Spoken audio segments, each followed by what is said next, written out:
ntago ari cyane nzi kuririmba mu ijwi ryanjye ariko ntago nzi kuririmba ku buryo navuga ngo undi umuririmbyi wa hatari ariko indirimbo zo mu bitabo zurazizi ndazizi ntago haturirimbiramo yo mu gitabo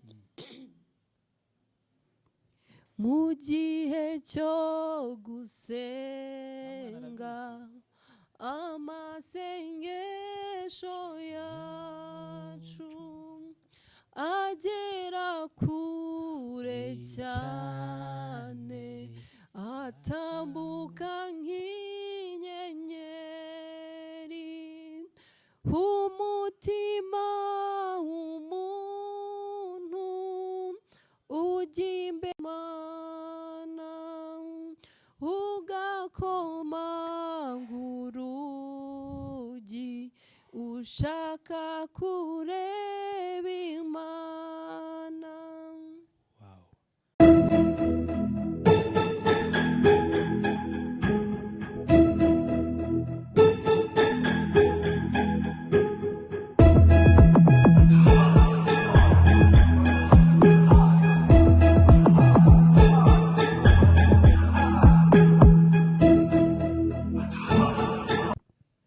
tuguha ikaze nanone wowe ukomeje kudukurikirana umunsi ku munsi. Ni Friday Pictures Studio n'ubundi iri inyuma y'ibi byose biri kubaho, ariko nanone ni Lawo TV FS cyangwa se Friday Show. Ubundi Friday Studio cyangwa se Friday Pictures Studio iherereye mu mujyi wa Gisenyi cyangwa se ahiswe nko mu gace k'Agakinjiro ruguru yo kwa Kanimba Clinic. Tuguha ikaze rero wowe ukomeje kudukunda, nanone ukomeze udukunde, ariko nanone wifuza ko event zawe zitabwaho mu buryo bw'amafoto, amavideo, ufite graduation, defense n'ibindi n'ayandi ma event yagiye atandukanye yose, nyura kuri screen yawe maze uduhamagare maze tukwiteho, we serve you. Tuguha ikaze nk'umutumirwa wacu uyu munsi mukuru ukomeye. Murakoze cyane. Ku bantu batakuzi, ni gute ushobora kwivuga wenda kugira ngo ubashe kwibwira abantu batakuzi? Murakoze. Ku bantu batanzi nitwa Fleurette twizihize, ariko bakunda kunyita Tracy. Tracy. Yego. Itwizihiza. Uwo twizihiza? Utwizihiza. Ni umucyo ubwo? Navutse iwacu banyizihiye. Bizihiye? Bakwishimiye cyangwa? Bishimye banegereje. Uri umunyamugisha. Yego. Ubona amazina yawe asobanuye iki? Mu buzima bw'abantu muri environment ubarizwamo, ubona amazina yawe asobanuye iki? Byaterwa n'uko abantu bagufata, so ariko icyo nzi nuko adasobanuye ikintu kibi. Uwo ukurikije wenda nk'ibyo ukora, hari aho ubona bifitanye isano? Ntabwo bifitanye isano cyane. Okay. Bazise mu buzima busanzwe noneho uri muntu ki, wakuze uri mwana ki, ku myaka 10-15 wabonaga uri umwana ki? Mu buzima busanzwe nakuze ndi umwana ugira akavuyo, umukobwa ukunda siporo, nakundaga siporo, gukina, nakuze mfite imico nk'iy'abahungu. Sinigeze mu myaka yanjye kugeza hafi nka 15 sinigeze ngaragara nk'umukobwa. Nyine nabaga mfite image y'abahungu, nkunda gukina, kwiyenza, mfite amahane, ariko nyine narwanaga n'abahungu. Nago abakobwa nabonaga bafite imbaraga nkeya, nyine nago niyumva ko oya ni bimwe by'abana nyine bisanzwe. Yego. Wakuze witwa cy'abahungu ubwo ngubwo? Kuko nakinaga n'umupira, byaragoranaga kubona ndi umukobwa pe, byari ibintu bikomeye cyane. Muri we wumvaga uzaba ki? Wenda umyaka 15 turayisimbutse, ariko urangije kwiga primaire, secondaire, nabatangiye gutekereza nzabuyu, sinshaka kubuyu, ahubwo ngomba gufollowing iki ngiki.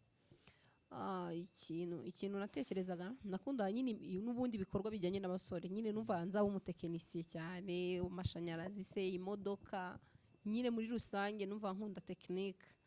Ni nayo nakuze nyine n'ubundi nkurikirana, nuko uko umwana agenda akura n'ibitekerezo birahinduka. Yego.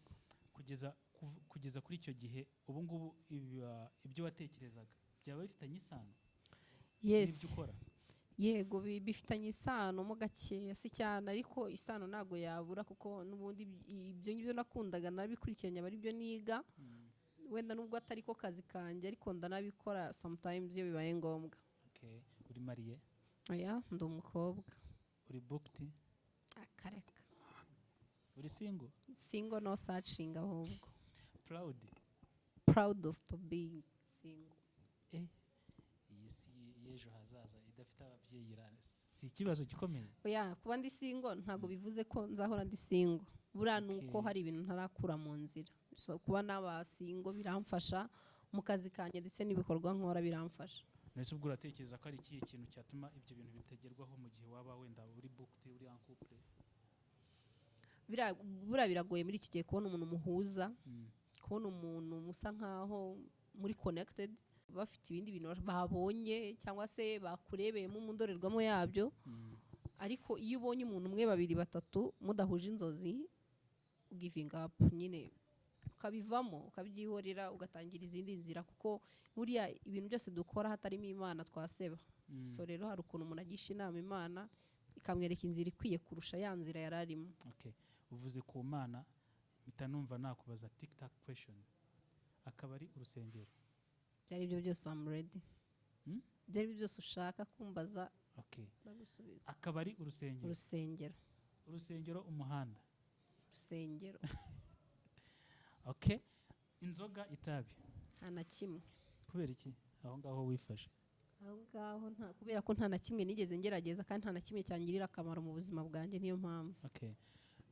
Muri no minsi hari ibintu turi kubonesha amaso yacu, kera bavugaga byagakwiye kuba bikorwa n'abahungu cyangwa se n'igitsina gabo, ariko bakaba biri gukorwa n'igitsina gore, abakobwa, abamama publicly. Yego. Ubona ibyo bintu ubona ari nk'ibihe? Ibyo bintu nsigaye mbona abana bakubita ababyeyi. Nkabona icyo cyose nanagitekerezaga. Abagabo bakubita abagore babo mu ruhame. Nkabona abagore badashaka gusaza. Nkabona abagabo badashaka gufata inshingano. Nibyo ngibyo nyambona mu mihanda. Nawe se kubona umukobwa ahagaze mu muhanda ari gutumura agatabi? Ibyo ngibyo nabyo ntibyigeze bibaho pe. Ariko ibyo ngibyo hari ibintu umuntu adakwiye gutindaho. Abakera umukecuru cyangwa umusaza yanywa gitabi, umwana areba, ibyo ngibyo nyine ubwo nawe yarabyiza akuze. Ariko hari ibintu ureba ukabona bitarigeze bibaho mu mateka y'igihugu. Kuko itabi byo hari n'igihe n'abana bakuraga iwabo bega inzoga nabo bakazinywa. So ibyo ntabwo ari cyane, ariko nyine nabyo biratangaje. Yego, ntabwo ari big deal kubona umukobwa ari kunywa itabi. Okay, tugende muri generation turimo ubu ngubu byabaye ibintu bisanzwe, ariko nyine byabaye ibintu biraho, kuko ntawe uzaza ngo agufunge ngo wanyweye itabi, ntawe uzagufunga. Niyo mpamvu rero ibintu bidafite amategeko abantu babigendamo gake. Okay. Tracy, yego, amakuru yawe mfiteho dukeya tungana nk'uko nka Sugar Spoon, wenda uburemere bw'ibyo mfite, ariko turashaka wenda udusangize ibyo ngiye kukubaza. Yego. Iyo umuntu avuze ubumuntu cyangwa se humanity, iryo jambo kuri wowe riza risoundinga gute? Humanity numva ni ikintu kiremereye cyane buriya. Humanity ntago nzi Icyongereza, dukoresha ubumuntu. Yego, ndabyumva ubumuntu, kuko ntago nabibona ibisobanuro bwa humanity wenda mu Cyongereza buhagije, kuko igihugu cyanjye n'u Rwanda narize, ariko ntago mfite ubwo bushobozi bwo gusobanura mu Cyongereza. Wenda n'abadukurikira n'igihe usanga ari intege nkeya zo mu Cyongereza. Ubumuntu ni ikintu gikwiye kurangwa yababarizwa hose. So iyo udafite ubumuntu ntago uri umuntu. Umuntu wese agomba kugira ubumuntu. Yego, niko mbyumva. Ese ubwo ubumuntu wowe uri kuvuga ngo umuntu wese yagakwiye kubugira, ni mu buhe buryo yagakwiye kubugira? Uburyo mbona umuntu akwiye kugiramo ubumuntu, gutabara ni ikintu cya mbere gikwiye kuranga umuntu, kuko icyago cya mugenzi wawe, iyo ukigize icyago cyawe, buri wese mbese agize icyago cya mugenzi we akakigira iki, byaba ari ibintu birimo ubumuntu nyine bugaragara. Gutabara muri rusange n'ubumuntu bukomeye, kuko abantu muri iki gihe tugezemo bihugiyeho, barikunze cyane, kugira ngo uzabone umuntu uza kugutabara wagize ibyago biragoye. Ariko nugira ibirori uzabona abantu banyanyagiye, buzuye, babyina, bashaka kunywa amayoga, ibintu nk'ibyo ngibyo. So rero utabonye abantu bagutabara nta bumuntu burimo. So rero ndumva ndumva kubisobanura biragoye, ariko nyine ubumuntu ni ikintu gihambaye cyane. Okay. Wowe urifata ugafata umugambi wawe watekereje ukavuga ati hari abantu benshi bababaye, hari abantu benshi babayeho nabi mu buzima, hari abana benshi bifuzwa gufashwa, hari abantu benshi bakeneye imbaraga z'umuntu runaka, ariko kwifata nk'umuntu umwe ugafata akaboko kawe nk'umuntu umwe ukavuga ati reka njye gusura bariya bana, uwo mutima ukura he? urakoze.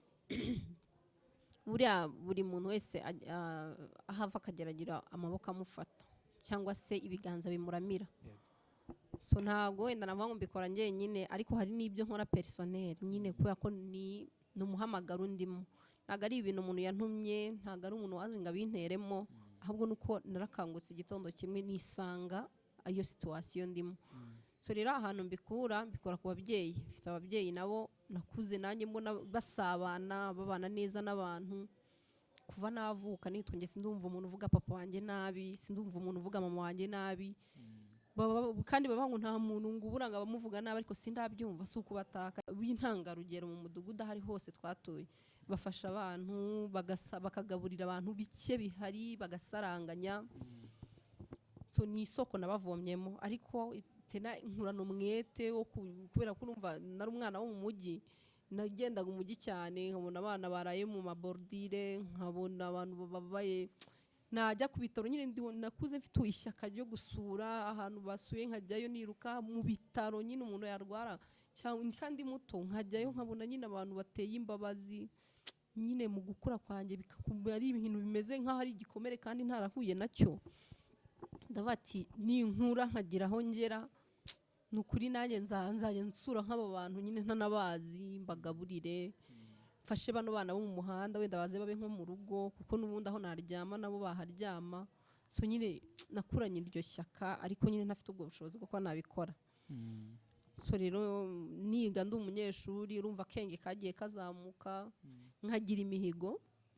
Nkunda gusenga cyane, bura nibyo bimpunze gusenga nibyo bintu bimbeshaho, ni nabyo bituma ngera ku bintu ibyo byose ngeraho. So mbwira Imana, ndayibwira ati ninsinde ikizamini cya leta cyo muri Troncom, ikintu nzakora nyine bakama nk'ikigo nshaka ko nifuza kwiga numva nziga ku Nyundo gushushanya. N'ubundi ni bya bintu bya tekinike, niba ntaziga gushushanya nziga mekanike. Ibyo bintu nibyo nakuze numva mfite mu mutwe. Nandika urupapuro rwa no mu cyumba cyanjye rwamanitse 2016. Mbwira Imana ati numpa gutsinda icya leta nkabona amanota meza, nzajya mfasha abakene mu bushobozi nabonye, nzajya nsura abarwayi. Nyine ndabihiga, ndanabisengera, ngira amahirwe ndanatsinda. So mu gutsinda ku ishuri aho nagiye superiere, naho n'ubundi ibyo bikorwa byo gufasha nabibonekagamo. Wenda abantu twiganye barabizi, ibintu byo gutabara, nyine ibintu byose by'ibyago ndetse n'ibirori, mbese genda yimvangi ababaye ntahabarizwaga. So noneho mu wa gatandatu ahantu nyine byazamukiye, wenda kuko abari birebera umuntu abicamo. Mu wa gatandatu urumva nari maze gukuraho gakeya, nyine hari akenge maze kugira. Ngiye gukora ikizamini, ndavuga ati Imana hari ibyo nahize nagiye nkora, kanongere mpige, hari igihe Imana wenda izuzuza ibyo nasengeye. Naranditse urupapuro rurerure, ndavuga ati Imana numpa kubona diplome, ngewe ndi gusaba diplome ariko umpaye na bourse, nisohoka mu kiru nkagira ayo manota meza, akazi ka mbere nzakora, umushahara wa mbere nzahembwa, nzawufashisha abakene n'abana najya mbona ku muhanda, nzawukoramo ibintu bikomeye. Uwo muhigo nahize rero nawo nawanditse ku rupapuro ndubika mu nzu. So rero ngize n'amahirwe ndatsinda, mbona niyo bourse, nubwo ntabashije gukomeza kwiga, ariko iyo bourse koko narayibonye muri ya masengesho nasenze. Nyibona rero urumva sinahise umuntu wabakifata nzabona akazi hehe, nzakora iki, ntago ngiye ndobanura. Nkiri n'umunyeshuri najya mva ku ishuri saa 8 ko niga Gongnik, nkahita njya muri Kongo, nkajya gushaka uturaka, nkacyura nk'igihumbi nka 2 cyane, nyine igihumbi ahubwo cy'amakongomani.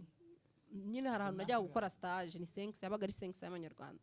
Nkajya gukora stage nkabafasha bakoraga uduteleviziyo, uturadiyo, bari baranyishimiye nyine babona ndi umukuraje. Nanjye nava ku ishuri saa 8, nta nubwo naryaga, nahitaga nambara imyenda isanzwe, nkahita njya muri Kongo nkambuka. Ubwo nyine ayo masaha ngatahana ayo 500, nyine nkumva ndishimye. Niba hari nk'akantu nshaka kugura nkakigurira. Nakuze nsa nk'umwana wimenya kandi mfite ababyeyi. So rero byaramfashije kuko nkirangiza kwiga nabonye akazi, ntaranamara n'icyumweru nicaye iwacu, nabonye akazi Karongi ko gukora maintenance. Nyine ndiyaminiya ntanabizi cyane, njyayo ngira umugisha nyine ko urumva nakoreraga kure kandi nifuzaga gufasha abana bahantu nyine mba mu rugo. Numvaga nyine muhigo nahigiye ku Mana ntazabikorera kure.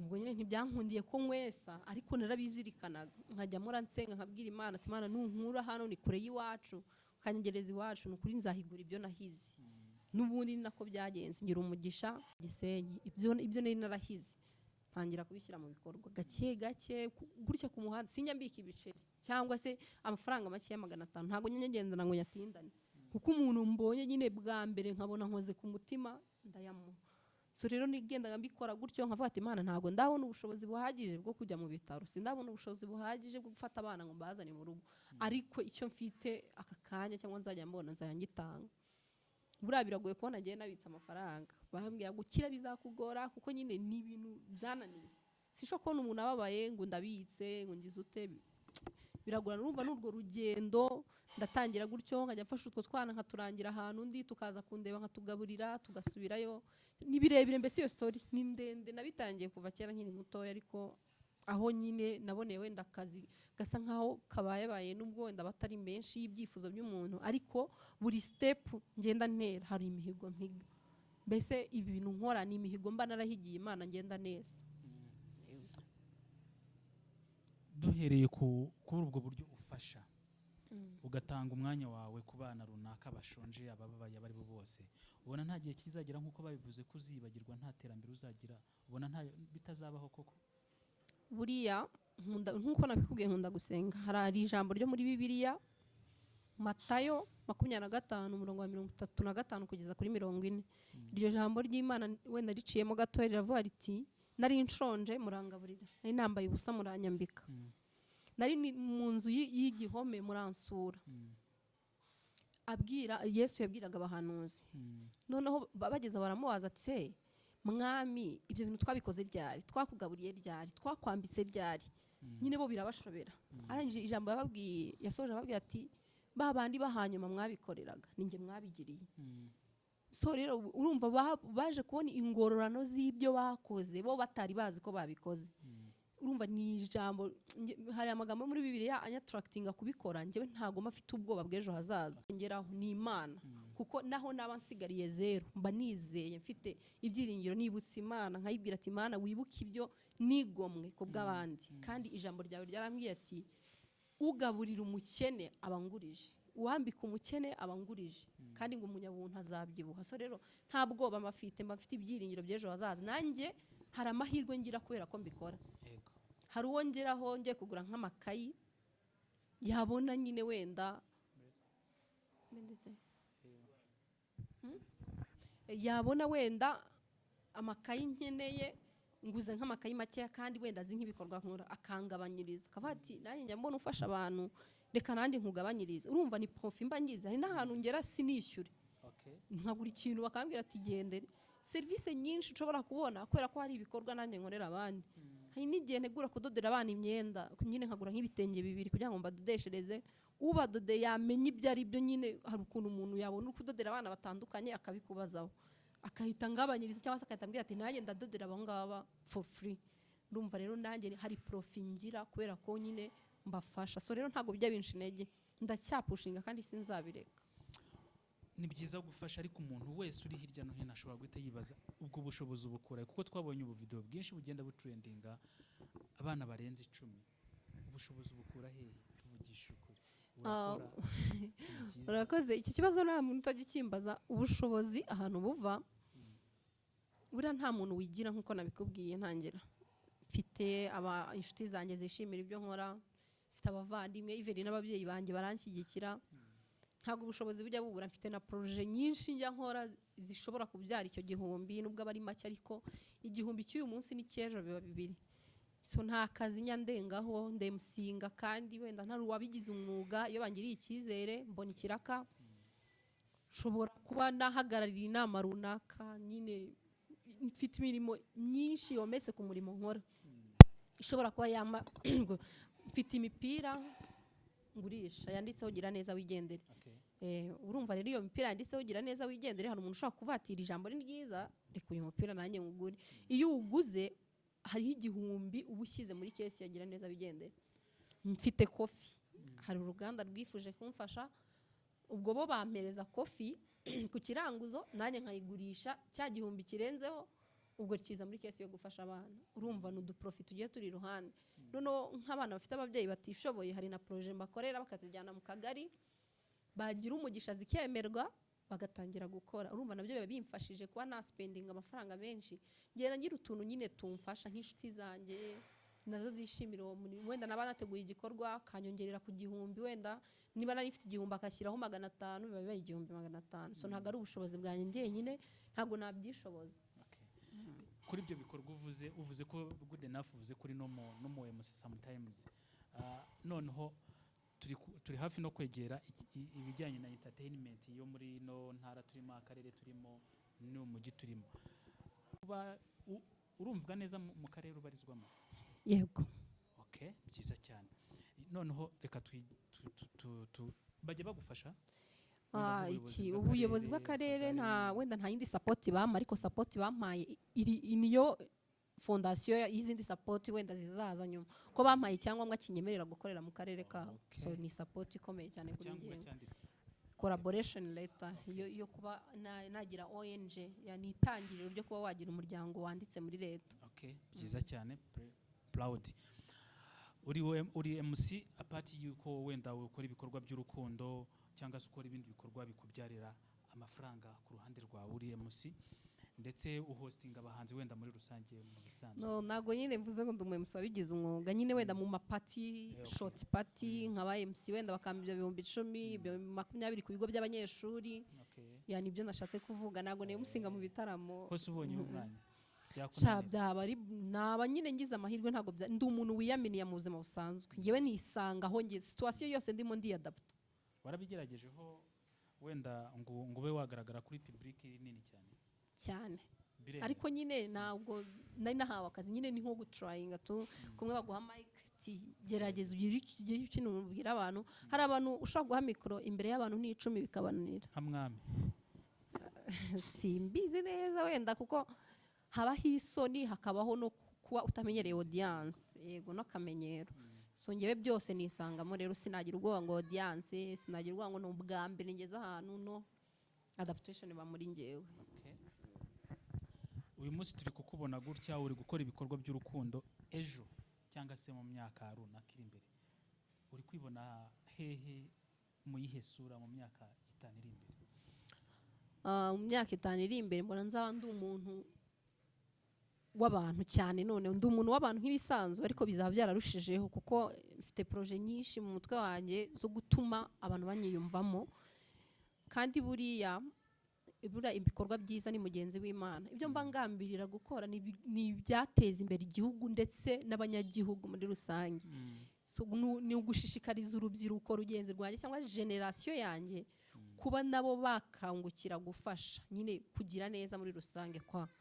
Urumva abantu benshi bihugiyeho barikunze cyane, iyo umuntu afashije muri societe turimo bumva ko ahaze, yarenzwe, afite amafaranga menshi, nyine afite ibyo gutanga byinshi. Ariko njye si uko mbibona. Buriya gutanga si ugusagura, gutanga bigendana n'umutima w'umuntu. So iyo utanze kandi sintekereza ko umuntu watanze akena. Buriya mu migani 3:9 kugera ku 10 handitse ngo wubahishe Uwiteka ubutunzi bwawe n'umuganura w'ibyo wunguka byose, nibwo ibigega byawe bizuzuzwa kandi bizasenderezwa imitobe. So urumva ntago wakuzuzwa ntacyo watanze, udatanga ntahabwa. So rero ni nko gushishikariza urubyiruko gutanga, kuko uwatanze aranakira. Uri kuvuga cyane kuri Bible, ni byiza cyane nk'umukobwa uri gutanga cyangwa se uri kuba exemplaire ku bandi bakobwa. Usengera muri rusengero? Sengera muri Restoration Church. Ubona imihagarari yawe mu ntuze mu rusengero ihagaze gute? Gusenga iminsi yose yagenwe n'urusengero njya gusenga yose, ariko mu mibyizi no mu minsi isanzwe ya weekend njyayo guhera ku wa mbere kugeza ku cyumweru. Mba ndi mu nzu y'Imana, ntago mba muri korali. Ariko uzi no kuririmba? Ntago ari cyane, nzi kuririmba mu ijwi ryanjye, ariko ntago nzi kuririmba ku buryo navuga ngo ndi umuririmbyi wa hatari. Ariko indirimbo zo mu bitabo urazizi? Ndazizi. Ntago haturirimbiramo yo mu gitabo. Mu gihe cyo gusenga amasengesho yacu agera kure cyane, atambuka nk'inyenyeri umutima w'umuntu ujya imbere Imana ugakomanga urugi ushaka kureba Imana. Wow, proud kabisa. Iyo urebye noneho, iyo urebye sosiyete, wowe ku bw'amahirwe usoma Bible, wakuze mu umuryango udafite icyasha muri sosiyete nk'uko nawe babyivugiye. Iyo urebye sosiyete cyangwa se ababyeyi b'iki gihe n'urubyiruko badafite umutima nk'uwufite, wihereyeho mu bo muturanye, ni nk'iyo message ubona bakwiye kandi ikaba yagira umusaruro, impact nini muri rusange? Nkurikije urubyiruko, mpereke mu rubyiruko ko nanjye ndi urubyiruko. Yego. Buriya nubwo bakunda kuvuga ngo umutima uravukanwa, ariko naho waba ufite imyaka 1000 cyangwa se ufite imyaka 90, umutima wawe wiremamo. So kwiremamo umutima ni ukureka bya bindi byagutandukanyaga n'Imana byose, nko kujya mu kabari ukararayo. Okay, ntabwo ari ukuvuga ngo abantu barara mu kabari ngo ntabwo baba bari kumwe n'Imana. Imana ibihari, ntahitaba kuko ikunda n'abanyabyaha. So kandi mu kabari ku umuntu yajya yose ntabwo bavuze ngo agiye gukora icyaha, ariko ikintu cyose cyagutandukanya n'Imana ukajya kure yacyo. Okay. Iyo utandukanye n'icyaha cyangwa se n'ikintu cyose kigukururira mu bintu bitari byiza, uri wa muntu uri kugenda usatira ubumuntu bwa nyabwo. So mu rubyiruko muri iki gihe nyine twarangariye muri byinshi, amayoga, amatabi, cyane n'abakobwa, kujya mbese mu bintu bidafite akamaro. Ariko iyo umuntu ari kwiyaka ibintu bidafite akamaro, ni ikimenyetso cy'uko ari gutera imbere, ari no gukura. Kubura umuntu uri gukura atekereza nyine nk'umuntu mukuru. Atekereza se ejo bizagenda gute, ejo uyu munsi ifite ababyeyi, ejo mbaye n'abafite se byagenda gute, nakora iki? So urubyiruko ikintu dushishikariza ni ukureba kure, kureba ejo hazaza. Kandi bura niwumva wowe wikunda hari ibintu wakwikorera, uzarebe na mugenzi wawe umukunde. Uvuga ati ibintu nikorera reka byabikorera umuntu umwe.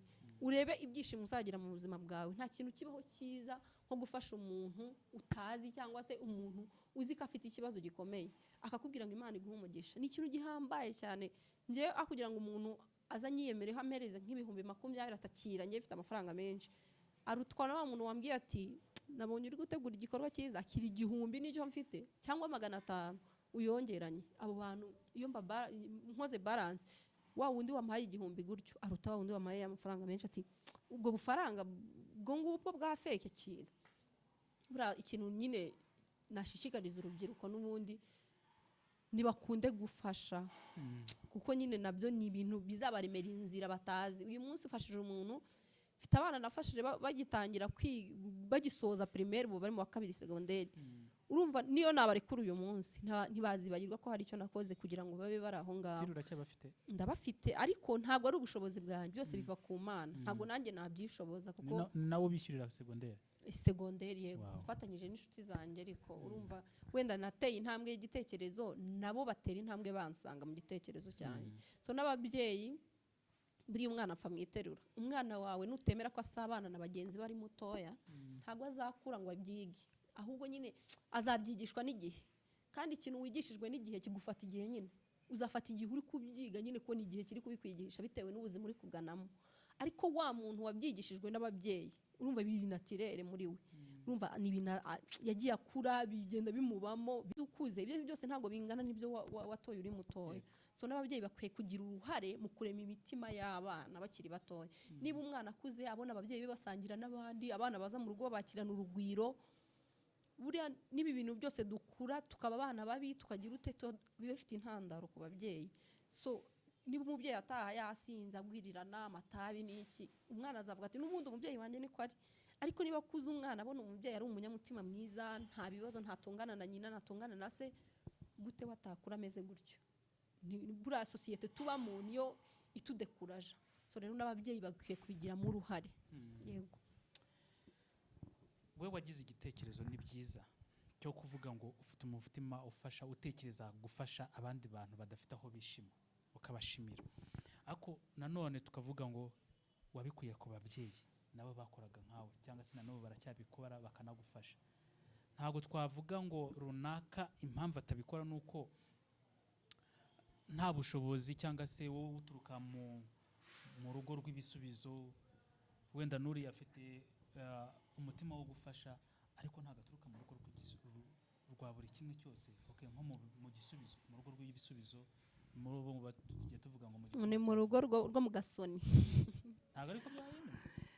Jyewe iwacu ntabwo mvuka mu muryango ukize cyane ariko simvuka no mu muryango ukennye, mvuka mu muryango uringaniye ariko hahandi umwana akura afite ubwenge bwo kwimenya ukamenya ngo ibyo mbonye n'iby'iwacu bafite ibyo ntabonye mfite gukoresha aya maboko yanjye nkabishaka, so bakuremamo ikintu cyo kwimenya uri mutoya, ukamenya ngo niba uri umukobwa nugera mu gihe cyo gusuka kubera ko ushaka gusuka uzakore nyine ujye ukora utuntu twinjiriza amafaranga, niba ari avoka ntutinye kujya kuzicuruza, niba ari ibigori genda ubyotse ubone icyo giceri, nugera mu rugo urya ibyo batetse kuko nibwo bushobozi buhari, niba barakurihiye ishuri nawe haranira ngo nusoza kwiga nawe uzase nkaho ahubwo ari wowe bagenderaho, niba umubyeyi yarakuza guhetse mu mugongo kurana intego ivuga ngo nanjye azakura agendera mu modoka yanjye, azasazire mu modoka yanjye, azasaze ari mu nzu nziza nubatse kuko nanjye nagendeye mu mugongo nkiri mutoya, so ni gutyo mbyumva.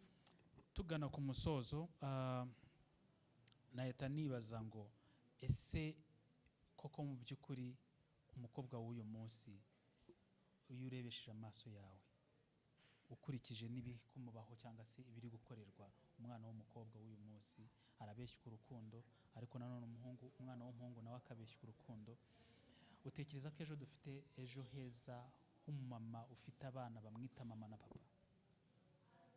Sorry, ntabwo numvise neza ikibazo. Muri ino minsi turi kubona saga y'imitima ikomeretse, depression iri guterwa n'urukundo, turakundana ariko wambonye na runaka ubona n'ibintu bidasanzwe bijya gusa n'ibyo n'ubundi dusanzwe mu bana ntusanzwe, ntibiciye kabiri umbonanye na runaka dusohotse muri hoteli kandi n'ibintu bihoraho kuvuga ngo abashugamami kandi batwawe utwo twana ubona ko ari n'abana babo bagakwiye kuba abana babo ariko wabaza amakuru ugasanga ngo bararanye ijoro cyangwa se bamaze umunsi. Nkawe wari ufite umutima ukunda uri umuhungu kandi ari umukobwa wabikoze gutyo, impande zombi turazigeraho, uratekereza ko iyo breaking heart atari yo izatuma tubona ejo heza ku mukobwa witwa mama ufite n'abana? Yabikiye bazame subscribe niyo izagicaho ayo ma videos y'ibyo bikorwa twagiye dukora, gusura abantu bafite ikibazo, guhereza abana ibikoresho, so yitwa Gira Neza Wigendere TV kuri YouTube channel y'umuntu ayisacinze arayibona, so kugira ngo natwe turebe ko twagira uruhare mu kuzamura iterambere ry'abanyarwanda muri rusange. Murakoze. Natekereza ko mwamaze agapininga neza akalinki ka channel yawe maze abantu bakagasura, ariko nkubwire ngo uramutse ubabaye utishimye hari ibibazo wagiye uhura nabyo, nagutura umurongo muri Bibiliya ugaragara mu byahishuwe igice cya 21 umurongo wa 4 izahanagura amarira yose, nta muborogo uzongera kubaho. Rero uwo murongo bafashe nta kindi twababwira, turabakunda cyane. Hasta la vista.